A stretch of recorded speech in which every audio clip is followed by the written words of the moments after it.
తల్లిదండ్రులు కావాలని మీ కలను నెరవేర్చుకోండి హెగ్డే ఫెర్టిలిటీ సెంటర్ ద్వారా ఉచిత మొదటి కన్సల్టేషన్ పొందండి 8807447474. ఈవి గారు మీకు యాక్టర్గా బ్రేక్ ఇస్తే మిమ్మల్ని ఇంకొక మెట్టు ఎక్కువ పైకి లేపింది మాత్రం ఖచ్చితంగా వివి వినాయక్ గారు. ఒక స్టెప్ ఇంకో యాక్టర్గా ఇంకొక స్టాండర్డ్ పెంచింది. ఒక దిల్ కావచ్చు, ఇంక మెట్టు అని నేను అనుకోను. అంటే నేను ఎగ్జాగరేషన్ అనుకుంటే నేను ఎవరికి కూడా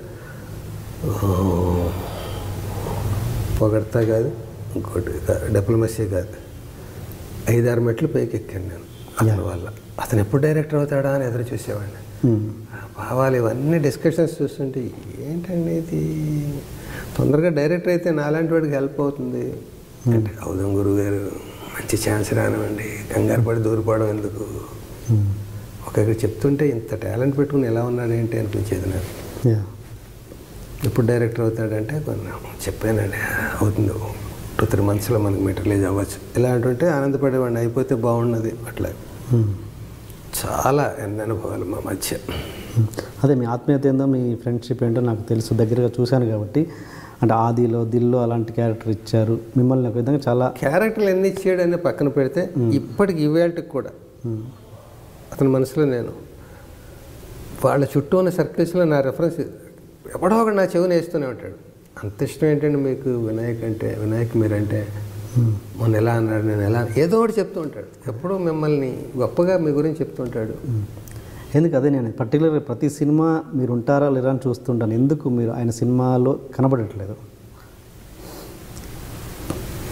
కంప్లీట్ అంత ఆత్మీయత ఉన్నప్పుడు ఎందుకు అకామిడేట్ చేయలేకపోతున్నారు? చాలామంది అడుగుతుంటారు నన్ను ప్రశ్న. కొత్తలో ఏవేవో సమాధానాలు వెతుక్కుంటూ చెప్తూ ఉండేవాడిని. ఏమో మంచి వేషం ఉండకపోవచ్చు, నాకు చిన్న వేషం ఇవ్వడం అతనికి ఇష్టం ఉండకపోవచ్చు, ఏదో చెప్పుకుంటూ ఉండేవాడిని. కానీ ఇంక రిపీటెడ్గా ఎక్కడో ఒక ట్రైన్లోనో, ఇక్కడ ఇంటర్వ్యూలోనో, లేకపోతే ఇంకో చోట ఎక్కడో అక్కడ, అదేంట్రా అసలు ఎందుకు గ్యాప్ వచ్చింది, ఏదో మా మధ్య ఏదో జరిగిపోయినట్టు మాట అనేసి చేతులు ఏదో కత్తిలో కటార్లో తీసుకున్నట్టు అలా ఏదో మరి ఏంటో. చాలాసార్లు కలిసాం మేమిద్దరు. తర్వాత ఎఫెక్షనే వేషాలు ఉండవు, మరి ఏంటో తెలియదు. నేను 1-2 సార్లు అడిగాను కూడా, ఎందుకు నాకు వేషం ఉంటే మీ దాంట్లో అడుగుతున్నారు ఇలా అందరూ, కరెక్ట్ వేషాలు పడట్లేదు గురువుగారు, ఏదోటి ఇవ్వడం. అలా ఇచ్చాడు కూడా పాపం. ఒకటి బన్నీ అలాంటి సినిమాల్లో చిన్న ఒక షార్ట్ వేషం కూడా చేయించాడు నేను ఉండాలని. అతనికి అనిపించవచ్చు కదా, ఒక షార్ట్ చేయించడం ఏంటి ఆయన చేత అని అనుకుని ఒక గ్యాప్ వస్తుంది, మంచి వేషం ఇద్దాం అనుకుని ఉండొచ్చు. ఆ మంచి వేషం ఒక్కొక్కసారి ఏమవుతుందంటే, నాకు ఈ సొంత ఊరు ఇలాంటి కొన్ని సినిమాలు అవి ప్లస్ మైనస్ కూడా అయ్యాయి. అదే మంచి వేషం ఉంటేనే ఇతనికి వెయ్యాలి అనేది కొందరు అభిప్రాయం అయ్యి ఉండొచ్చు. సొంత ఊరు ఎప్పుడో అమ్మో 1వ తారీఖు ఎప్పుడో వస్తుంది, రోజు రావు కదా, రోజు సినిమాలు యాక్ట్ చేయాలి కదా. అందుకని అలాంటి వేషాలే ఇద్దాం అనుకోవడంలో ఒకసారి గ్యాప్ వస్తుంది. 2-3 సినిమాలు నేను లేకుండా అయిపోతాను. ఇంకా గ్యాప్ వల్ల నేను ఉండాలని, అది అసలు నన్ను ఆర్టిస్ట్గా నన్ను లిస్టులోనే ఉండకపోవచ్చు. మధ్యలో వాతావరణాలు మారుతూ ఉంటాయి, పక్క వాళ్ళ ఇన్ఫ్లుయెన్స్, అది వాళ్ళకి మాత్రం నేను ఉంటే వాళ్ళకి ఏంటి ఇబ్బంది, పక్క వాళ్ళ ఇన్ఫ్లుయెన్స్ ఎలా ఉంటుంది అసలు. ఓకే, అలా ఏమో నేను అలా కూడా అనుకో. ఏం జరిగిందో తెలియనప్పుడు, ఇప్పుడు నేను సినిమాలో హుష్కాకి అనే సినిమాలో డైలాగ్ రాశాను, దొంగోడు అనుమానం పారేసుకున్నోడి మీద ఉంటే పారేసుకున్నోడు అనుమానం ప్రతి ఓడి మీద ఉంటుంది. నా జేబులో 10 రూపాయలు పోయాయి కూడా, అక్కడ డబ్బులు పోయాయి నా నాటకంలో. పోతే అక్కడ ఎవడో దొంగ వేద ఒకడు ఉన్నాడు, వాడు కొట్టేసాడు. నేను నా 10 పోతే ఆయన అనుమానించాను, ఈయన అనుమానించాను. ఊళ్ళో ఉన్న మావాడు మొన్న వచ్చి వెళ్ళిపోయాడు, వాడు తీసి ఉంటాడు రా, వాడు కాదు వాడు అలాంటి వాడు, అలాంటి వాడు కాదు, డబ్బు 10 రూపాయలు చేయదేంటి, ఇలా అందరినీ అనుమానిస్తాను. పోగొట్టు పారేసుకున్న దొరికినోడు, ఇప్పుడు నీకు దొరికింది, నీ అనుమానం నా మీదే ఉంటుంది. తెలిసిపోతుందా శ్రీరామ్కి, తెలిసిపోతుందా, తెలియకుండా ఎలా జాగ్రత్త పడాలి అని నువ్వు డిఫెన్స్లో వస్తావు. ఏమంటే సరిగ్గా చూసుకోండి, దొంగ వేదవాళ్ళు ఎక్కువైపోతున్నారు, నువ్వు నన్ను కాసుకుంటే చాలు, నా మూడ్స్ తెలుసు నీకు, కానీ నాకు తెలియదు నువ్వు అని. నేను మొత్తం అందరినీ అనుమానించేస్తున్నాను ప్రపంచంలో. అలాగా దొంగోడి అనుమానం పారేసుకున్నోడి మీద ఉంటే పారేసుకున్నోడి అనుమానం ప్రతి ఓడి మీద ఉంటుంది. అలాగే అతను నాకు ఎందుకు వేషాలు ఇవ్వట్లేదో అది నాకు తెలియదు. కాబట్టి ఇందుకేమో అందుకేమో అని 1000 రకాలు ఆలోచించడం కంటే అతనికి తెలిసి ఇవ్వట్లేదు, పోనీ రేపు ఇస్తాడు. ఏంటి ఇప్పుడు అతను ఏమైనా నడుం కట్టుకున్నాడా నాకు ప్రతి దాంట్లో వేషం ఇవ్వాలి? చూసేవాళ్ళకి అనిపిస్తుంది, నాకు అనిపిస్తుంది, సరే నేను కూడా ఉంటే బాగుంటుంది, మంచి మంచి సినిమాలు.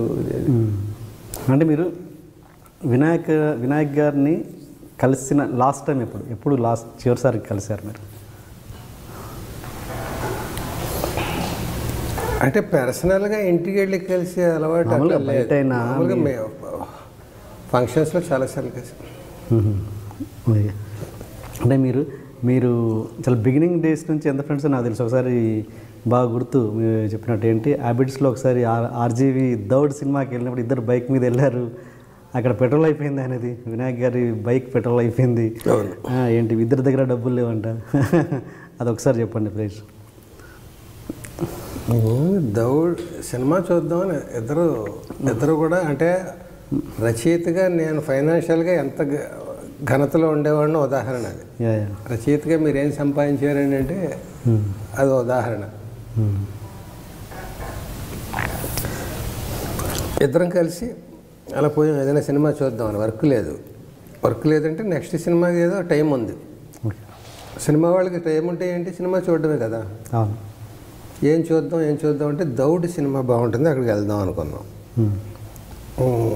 వెళ్ళేటప్పటికి క్యూలో నిలబడి తీరా అయిన తర్వాత అది దౌడ్ కాదు, అక్కడ బోర్డు పెట్టాడు, దౌడ్ ఎల్లుండి నుంచి ఇవాళ వేరే సినిమా అని. మేము ఇదంతా చూసుకోలేదు, దౌడ్ అని పేపర్లో చూసాం, వచ్చేసాం అంతే. క్యూలో నిలబడిపోయాం, అక్కడ దాకా వెళ్ళాం. వెళ్ళాక ఎల్లుండి నుంచి అన్నారు. ఎల్లుండి నుంచి అంటే ఏం చేద్దాం, ఎల్లుండి నుంచి అంటున్నాడు. నేను అన్నాను, ఒక పని చేద్దాం, టికెట్లు కొనేద్దాం ఎల్లుండికి రిజర్వేషన్, లేదా ఎల్లుండికి టికెట్లు కొనేయడం వల్ల ఏంటి కమిట్మెంట్, ఎల్లుండి రావాలి అని. ఇప్పుడు డిసప్పాయింట్ అయ్యి వెనక్కి వెళ్ళిపోతే ఎల్లుండి మళ్ళీ బోర్ కొడుతుంది, రాలేం, టికెట్ కొనిస్తే చచ్చినట్టు వస్తామని కొనుక్కుని వెళ్ళిపోయాం.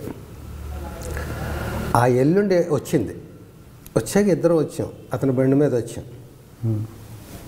వచ్చాక సడన్గా బండి మొరాయించింది, బండిని కదలట్లేదు. ఏంటంటే గురుగారు పెట్రోల్ అయిపోయిందని. మరి ఎలాగ ఇప్పుడు అన్నాను.